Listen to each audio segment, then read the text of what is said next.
I hope you are doing good. So today we will start our chapter number 13 in social studies and our chapter number 13 in science, and our chapter name is farmers and farming. So let's get started our chapter now. Most of the food that we eat is produced by farmers. देखिए, जो भी तरीके का खाना हम खाते हैं वो सारा हमारे फार्मर्स के जरिए प्रोड्यूस किया जाता है. They cultivate different types of crop by making use of natural resources. यानी कि वो अलग अलग तरीके की जो फसलें होती हैं वो कल्टिवेट करते हैं, उनको उगाते हैं अलग अलग तरीकों से जो हमारे प्राकृतिक स्रोत हैं उसमें उगाई जाती हैं. जैसे कि हमारा लैंड क्लाइमेट हो गया और सॉइल हो गया. Half of the world population is involve in agricultural activities. और हमारे पूरे विश्व भर की आधे से ज़्यादा जनसंख्या जो है वो एग्रीकल्चरल एक्टिविटीज़ में यानी कि खेती करने में ही एंगेज है. The type of farming that a farmer adopt depend upon the type of soil, climatic conditions of the place etcetera. अब किस तरीके की खेती करना किसान अडॉप्ट करते हैं, किस का चयन करते हैं, किस तरीके की खेती उनको करनी है, वो डिपेंड करता है कि उस जगह का हमारा मतलब क्लाइमेट कैसा है, सॉइल कैसी है, अवेलेबिलिटी ऑफ सीड क्या है, इन सभी के बेस पे होता है. सम फार्मर ओन लार्ज फार्मलैंड. कुछ किसान ऐसे होते हैं जिनके बड़े बड़े खेत होते हैं जिसमें वो बहुत बड़ी मात्रा में अपनी फसलों को उगाते हैं. यानी कि वो मतलब प्रॉफिट अर्न करने के पर्पज से उस समय पे उसमें उगाई जाती हैं फसलें और उसको वो ले जा करके मार्केट में सेल कर देते हैं जिससे कि उनको हाई यील्ड में काफ़ी प्रॉफिट होता है. कुछ किसान ऐसे होते हैं they who grow food in surplus to sell in the market for profit are called commercial farmers. और कुछ किसान ऐसे होते हैं जो सिर्फ मुनाफा कमाने के लिए ही खेती करते हैं, बड़ी अमाउंट में खेती करते हैं और उसको ले जा करके मार्केट में प्रॉफिट में सेल करते हैं. और इसी तरीके के इन फार्मर्स को हम कॉमर्शियल फार्मर्स कहते हैं. They use modern technique and machine to produce more quantity. और ज़्यादा हमारी क्वांटिटी में फसल हो इसलिए वो मॉडर्न टेक्निक्स का यूज़ करते हैं और मॉडर्न मशीन्स का यूज़ करते हैं. Many workers were on their farms. और ऐसे किसानों के खेतों पर बहुत सारे वर्कर्स भी काम करते हैं. आगे बात करते हैं. Many farmers produce food to meet their own needs. अब कुछ किसान ऐसे होते हैं जो सिर्फ खेती करते हैं सिर्फ अपनी ही ज़रूरतें पूरी हो जाएं, अपने लिए ही खेती हो जाए इसीलिए करते हैं. और वो छोटे फार्म्स हायर करते हैं और वो मतलब ट्रेडिशनल जो हमारी टेक्निक्स हैं फार्मिंग के लिए उनका इस्तेमाल करते हैं. इनके खेत जो होते हैं वो भी बहुत ज़्यादा बड़े नहीं होते, सिर्फ इतने होते हैं कि वो अपनी फैमिली के लायक उसमें फार्मिंग कर लें, खेती कर लें, इतना ही बहुत है. वो प्रॉफिट अर्निंग के लिए खेती नहीं करते. और ऐसे जो किसान होते हैं उनको हम सब्सिस्टेंस और मार्जिनल फार्मर्स कहते हैं. Many farmers are landless. अब कुछ किसान ऐसे होते हैं जिनके पास ज़मीन ही नहीं होती. They either work on the land of other people on daily wages to take a piece of land on rent lease. अब कुछ किसान ऐसे होते हैं जो दूसरे लोगों की खेती में काम करते हैं, वहाँ जाकर के दूसरे लोगों के खेत पर काम करते हैं जहाँ पर उनको डेली वेजेस मिलते हैं, रोज के उनको पैसे मिलते हैं. और क्या करते हैं वो, जो हमारी जो ज़मीन होती है, एक ज़मीन का टुकड़ा जिसको मतलब रेंट पर या फिर लीज पर दिया जाता है, ठीक है, उसमें वो खेती करते हैं. They are called tenant farmers. और ऐसे किसानों को टीनेंट फार्मर्स कहा जाता है. डेयरी फार्मर्स, जो हमारे डेयरी फार्मर्स हैं वो गाय भैंसों को पालते हैं. किसके लिए? मिल्क, बटर, घी और चीज़ के लिए. अब जो हमारे पोल्ट्री फार्मर्स हैं वो मुर्गियों को और बत्तखों को पालते हैं जिसमें कि किस चीज़ के लिए? एग के लिए और मीट के लिए. आगे बात करते हैं. Some farmers grow crop as well as rear animal on the farm. अब कुछ किसान ऐसे हैं जो खेती करने के साथ साथ में गाय भैंसों को भी पालते हैं. इनको मिक्स फार्मर कहते हैं. This type of farming is less risky as losses from one product can be crowded by the profit from another product. अब इस तरीके की जो खेती होती है इसमें कम रिस्क होता है. ऐसा होता है कि अगर हम नॉर्मली खेती करिए उसमें अगर हमें प्रॉफिट नहीं हो रहा तो हमारे जो मतलब उन्होंने जो जानवर पाल रखे थे उनसे उनको प्रॉफिट मिल सकता है. और अगर दूसरे साइड से उन्हें प्रॉफिट नहीं मिल रहा तो पहले वाले से प्रॉफिट मिल सकता है. थोड़ा सा लेस रिस्की होता है. इसको मिक्स्ड फार्मर्स कहते हैं, जो यानी कि खेती भी करते हैं और गाय भैंस भी रखते हैं. आगे बोला है मॉडर्न मशीन्स. आधुनिक जो हमारी मशीन्स हैं उनके बारे में बात करते हैं. Poor and small farmer use plough drawn by plug to for ploughing and sickles for harvesting the crop. अब जो हमारे पुअर फार्मर्स होते हैं, गरीब किसान होते हैं, छोटे किसान हैं, वो किसका इस्तेमाल करते हैं? फावड़े का इस्तेमाल करते हैं जिसमें कि पीछे क्या अटैच होता है? बुलक कार्ट अटैच होती है साथ में. और सिकल्स, यानी कि जो हमारी सिकल्स होती हैं ये हमारी टूल्स होते हैं जिसका इस्तेमाल मतलब फसलों को काटने के लिए किया जाता है. and commercial farmer having large farms using machines like seed drill, tractor, combine harvester, sprayers etc. और जो कॉमर्शियल फार्मर्स यानी कि बड़े बड़े किसान होते हैं जिनके पास बड़े बड़े खेत होते हैं वो हमारी मॉडर्न मशीन्स का इस्तेमाल करते हैं, जैसे सीड ड्रिल हो गया, ट्रैक्टर हो गए, कंबाइन हार्वेस्टर हैं, स्प्रेयर्स हैं, और ये सभी जो मशीन्स हैं हमारी, इनसे हमारा काम जल्दी हो जाता है और तेजी के साथ होता है। बात करते हैं इरिगेशन। इरिगेशन हमको बोलते हैं सिंचाई।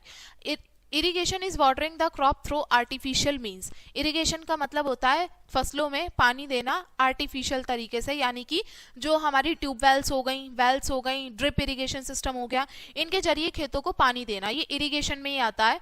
जो हमारी फसलें होती हैं उनको रेगुलर बेसिस पे वाटर सप्लाई की ज़रूरत होती है, ठीक है, सफिशिएंट अमाउंट में। अब बात करते हैं floor irrigation. Floor irrigation cover the entire surface of a field with water.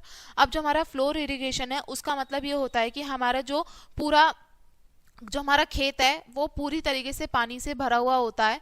This method is generally used in cultivation of rice and jute.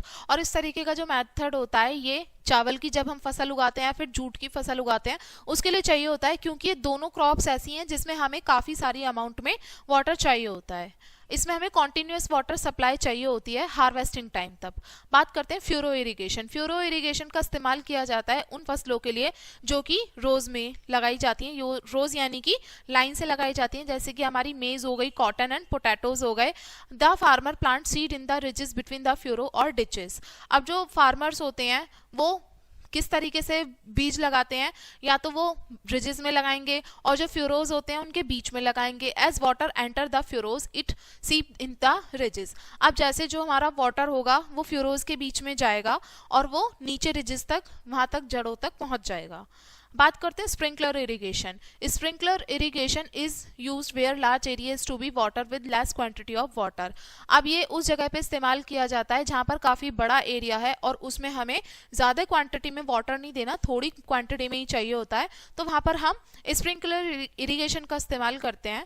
और इस मेथड में वाटर को हम स्प्रे करते हैं, यानी कि जहाँ पर हमारी स्टैंडिंग क्रॉप्स होती हैं, as artificial rain. Artificial rain की जगह हम इसका इस्तेमाल करते हैं स्प्रिंकलर इरिगेशन का। बात करते हैं drip irrigation. Drip irrigation is very useful in area having acute shortage of water. Drip irrigation हमारा बहुत यूजफुल होता है ऐसे एरिया में जहां पर पानी की कमी होती है। Plants get water without any excess water being was Ted. अब जो पौधे होते हैं उनको पानी मिल जाता है बिना पानी की वेस्टेज हुए।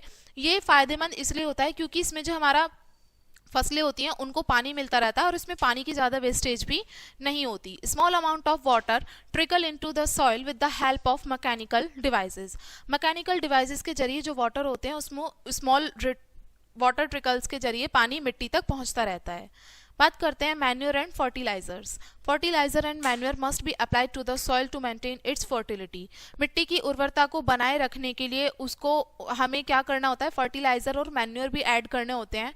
और कुछ फार्मर जो होते हैं वो फर्टिलाइजर्स का ऐड नहीं करते, वो क्या इस्तेमाल करते हैं, लिक्विड और पाउडर केमिकल का इस्तेमाल करते हैं। इसके बदले में वो they are manure and compose that increase the fertility of soil naturally.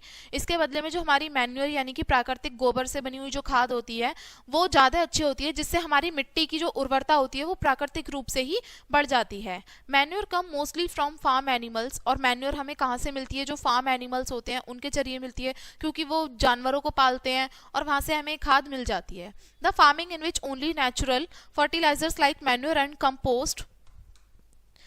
Manure compost are used is called organic farming. और ऐसी खेती जिसके अंदर सिर्फ और सिर्फ प्राकृतिक हमारे फर्टिलाइजर का इस्तेमाल होता है, जैसे मैन्योर और कंपोस्ट, उसको हम ऑर्गेनिक फार्मिंग कहते हैं। बात करते हैं इंसेक्टिसाइड एंड पेस्टिसाइड, कीटनाशकों का प्रयोग।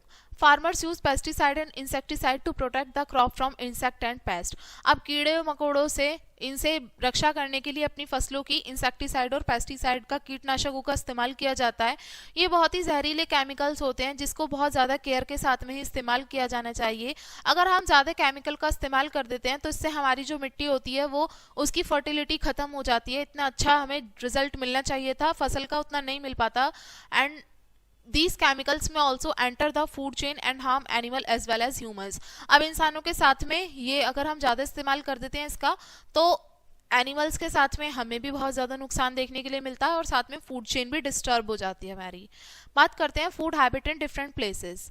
Food habit of people also vary from place to place depending upon the nature of crop growing there. अब जो हमारी फूड हैबिट्स हैं लोगों की वो एक जगह से दूसरे स्थान पर अलग अलग होती हैं, वो डिपेंड करती हैं कि किस नेचर की क्रॉप वहाँ पर ग्रो की जा रही है. रिलीजन और कल्चर जो हैं ये भी हमारे बहुत इंपॉर्टेंट रोल प्ले करते हैं फार्मिंग के लिए और फूड हैबिट जो है लोगों की उसके लिए. वेस्ट बंगाल और साउथ एशिया में राइस जो होते हैं बहुत बड़े स्केल पर, बहुत बड़े पैमाने पे उगाए जाते हैं, तो इसलिए लोग वहाँ पर ज़्यादातर राइस ही कंज्यूम करते हैं, राइस खाते हैं.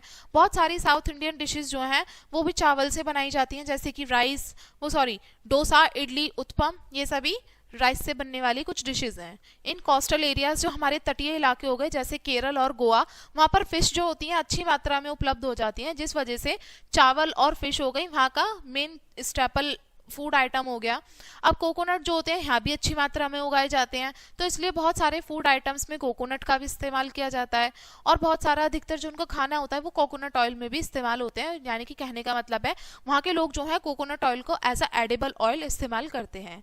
नॉर्थ इंडिया में व्हीट और मेज जो है ये मेन क्रॉप है, तो इसलिए हरियाणा, पंजाब और उत्तर प्रदेश और उत्तराखंड के जो लोग हैं वो अलग अलग फूड आइटम्स कंज्यूम करते हैं जो कि किससे बने हुए होते हैं, व्हीट से, मक्का से, और मक्का की रोटी, सरसों का साग जिसमें बहुत सारा बटर जो होता है, ये पंजाब के लोगों का बहुत फेवरेट मील होता है.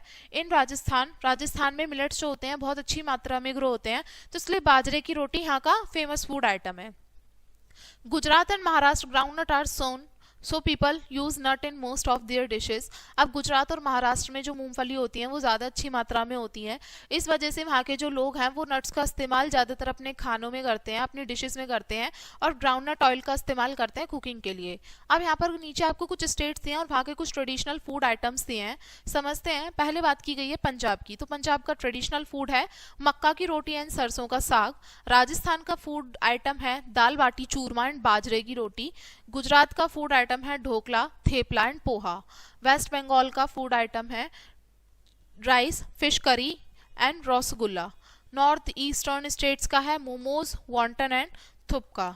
यहाँ पर पाए जाने वाले कुछ हमारे ट्रेडिशनल फूड आइटम्स हैं. तो ये हमारा चैप्टर था. अब इस चैप्टर को थोड़ा शॉर्ट में समझते हैं. The first point says most of the food that we eat is produced by farmers. जो भी खाना हम खाते हैं अधिकतर वो किसानों के द्वारा ही उत्पन्न किया जाता है, उगाया जाता है. जो कॉमर्शियल फार्मर्स होते हैं वो आधुनिक तकनीकों का और मशीनों का इस्तेमाल करते हैं जिससे कि ज़्यादा मात्रा में उनकी फसल उत्पन्न हो सके और उनको ज़्यादा प्रॉफिट मिल सके. मिक्स फार्मर्स जो होते हैं वो कैसे साथ में मतलब फसल भी उगाते हैं और जानवरों को भी पालते हैं अपने खेतों में. Irrigation is watering the crop through artificial means. Irrigation का मतलब होता है जब हम फसलों को पानी देते हैं आर्टिफिशियल यानी कि कृत्रिम तरीके से. Floor irrigation cover the entire surface of field with water. जो हमारी फ्लोर इरिगेशन है उसमें हमारा फील्ड का जो पूरा सरफेस है वो वाटर से कवर रहता है. Drip irrigation is very useful in area having acute shortage of water.